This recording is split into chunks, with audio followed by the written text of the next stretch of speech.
Eye pokes are the biggest problem in the UFC today. It is not legal to poke another fighter in the eye, and I'm here to tell you that practically speaking, it is entirely legal. Whether it's ruining title fights, changing the career paths of fighters, or risking their actual health, eye pokes need to be addressed. But the thing is, they've been plaguing the UFC for over 20 years. I can't see anything out of my left eye. Black. It's black. So wow.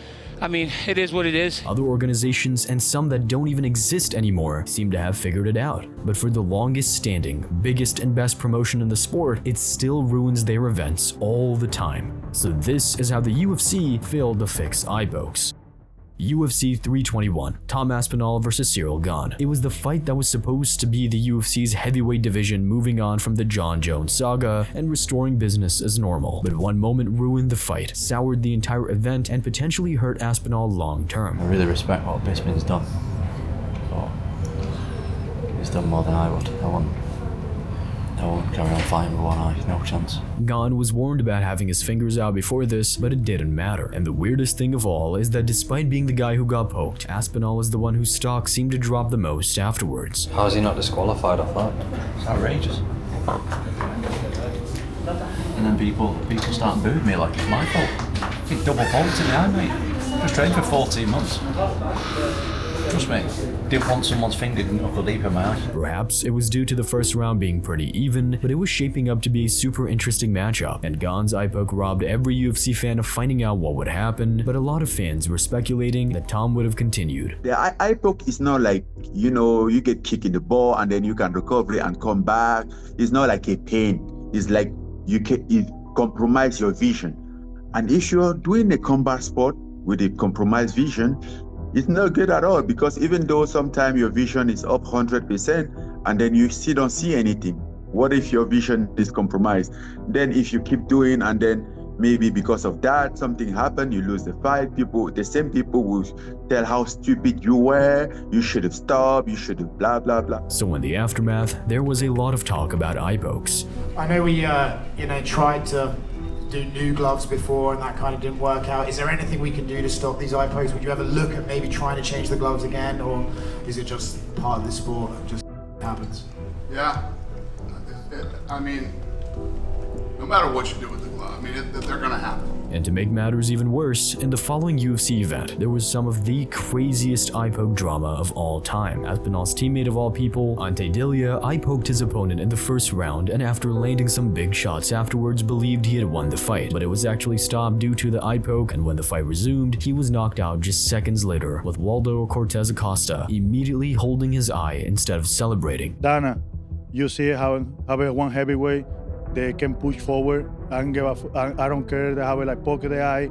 I can fight anywhere. I can fight right now again to say I can fight the game. If the irony couldn't get any stronger, Delia spoke out after the Aspinall Gane saga, saying he'd never poked someone in the eye in 33 fights and that the punishments should be way harsher. And while he's not wrong, it just goes to show how prevalent eye pokes can be in MMA. But this isn't a new problem. In fact, eye pokes have been a problem in some of the biggest and oldest fights in UFC history. Just take Jon Jones, someone synonymous with eye pokes. Bro, your eye is your weakest point in your body, bro. It's weaker than your balls, you know what I'm saying? Why is that? Because it's your eyes, it's so soft and squishy and gushy in Anybody ever poke your eye during a fight? What? Yeah, Jon Jones, bitch ass. It was so much of a concern that Rampage even adapted his training with eye pokes in mind. I fought a guy who's known for eye poking, so Jon Jones. So I brought in this tall ass. So you let them fucking poke you? In training? Yeah. I was trying to get away from it and he got me one time. Yeah, I trained for it. Whether it was DC, Gustafsson, or almost anyone else, when you stepped into the octagon with Jon Jones, you knew eye pokes were coming your way. Of course, it's certainly Jones' decision and fault to fight dirty, but the rules themselves allow him to get away with it. Essentially, in every single UFC fight, each fighter is allowed one, or maybe even two eye pokes before the referee will do anything outside of a warning. So if someone wants to bend the rules a little, they absolutely can. The best part about fouling, right, is that it works. So the best thing you can do is like keep your head in the game, and I'll do everything I can to manage. The easy solution would be if there's an eye poke, just check the replay and take a point every time. But with MMA's 10-point must-scoring system and the fact we only have 3 rounds, taking a point is going to be the deciding factor on who wins or not. So the taking of the point has always been something that we try to stay away from because we don't want to influence who wins the fight. We want the fighters to come down to that, but it's come to the point where, you know, we look and say, as a community, you know, we need to start saying, okay, the fighters have gotten to the point where they have a behavior in certain things. They do things based upon the behavior. They've been allowed to do these things, and there's been no negative repercussions. Accident or not, eye pokes have ruined a lot of fights in recent memory. Aspinall versus Gane, Cejudo versus Song Yadong, Sean O'Malley versus Pedro Munoz, and there is definitely a lot more. And it seems to be the heavyweight title that's cursed, because in DC's trilogy with Stipe Miocic, eye pokes happened in every single fight. In the first fight where DC won, he eye poked Miocic just 40 seconds before knocking him out. And in the trilogy, well, DC fought and lost despite not being able to see out of one eye whatsoever. I can't see anything out of my left eye. Black.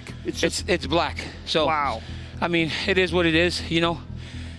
Yeah, it doesn't matter. I mean, I told Mark that he poked me, but he said he thought it was a punch. But then after the fight, he said, yeah, he said, I saw it on the replay. So I just can't see out of my left eye. So it doesn't matter or whatever. It is what it is. In the chaos of whatever happens during a fight, it's only natural that at some point a fighter is going to throw his hands forward to create space, and maybe that causes an eye poke. So if this is such an obvious issue with the sport, what has the UFC done to fix this?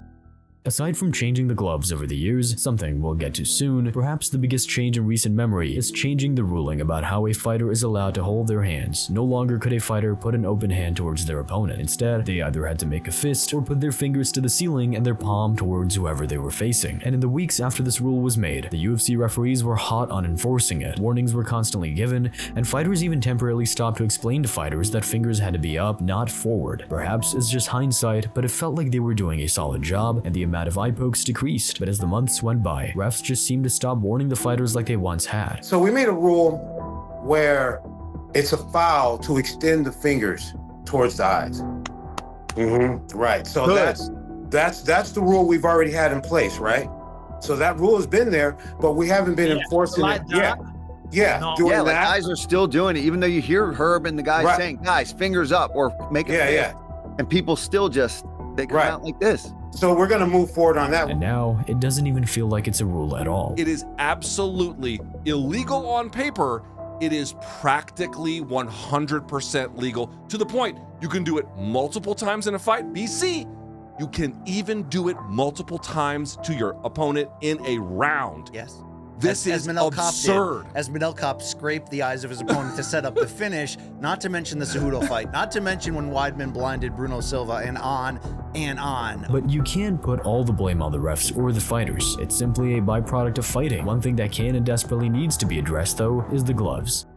If you look at the UFC gloves, you can see the fighters' fingers are 100% exposed. They've got zero restriction whatsoever. Of course, a big reason for that is to enable grappling, interlocking fingers for chokes, and much more, but there is not one consideration in the design to not even stop, but to even just minimize eye pokes. The bizarre thing is, there are gloves out there that would help. Famously, Trevor Whitman, who coaches the likes of Justin Gaethje and Rose Namajunas, created his own glove that looked way better than what the UFC uses. You're in a curved position already on, because when you, as you know, when you get the gloves now, they're like a cardboard. They want to open your hand. Yeah, almost. They always want to open your hands. But this allows your hands to stay in a natural fist locked position, and you don't got to worry about that.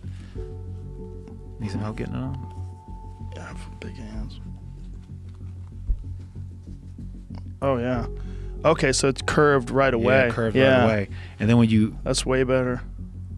Yeah, like the old Pride glove. The design essentially forces a fighter's fingers to be a little bent and curved downwards, meaning it would eradicate the whole outstretched fingers in an opponent's face, something you see Jon Jones do throughout an entire fight. Having curved gloves will help, because it does allow you to still lock your hands and wrestle, right? If your gloves are curved like this, you can still lock your hands with a grip, you can still grab, you can still do everything. It keeps the fingers from going straight. Even when Jones would touch people in the eye, he wasn't trying to. He was just trying to manage distance, right? And because he's so long, he put his arms out. From the sounds of things, both the UFC and Whitman were in deep negotiations to make his product the new official gloves of the UFC, but that obviously never came to fruition, with the supposed reason being that the UFC wanted full control and ownership of the product, while Whitman understandably wanted to keep the glove his own. Have you brought these to the UFC? I have. I've been speaking.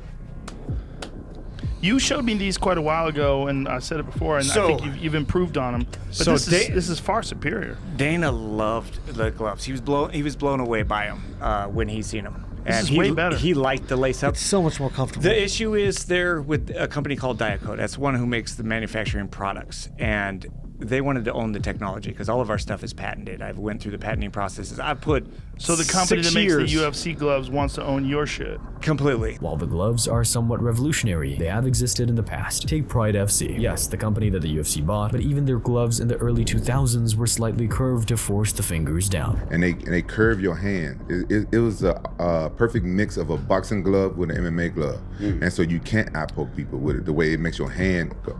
Makes your hand curve, and that's how you fix the problem. Even McGregor of all people was able to create his own gloves that looked to be more effective. If people without the power of an entire billion-dollar global company can produce better gloves, the fact the UFC can't is truly baffling. We're not saying these gloves would eradicate eye pokes completely, but there's no doubt they'd prevent an awful lot of them from happening. It just feels like the UFC isn't overly concerned with the fouling problem. The UFC will have fights of everybody on record. I just wonder if they have data of how many people poke people in the eyes or kick people in the groin and get away with it, and the fight carries on, and the guy, Mike Bisping,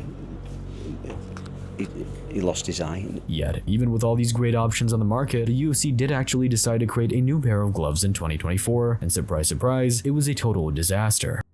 When the UFC announced the new gloves, they had all the buzzwords: transformative, innovative padding, wristband locking system, and so many more. Not only is the glove lighter, we've moved to a universal unisex sizing approach.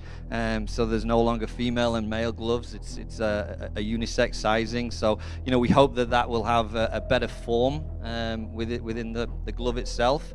Then you move to kind of the function and the performance of the glove, and there's so many cool aspects to that.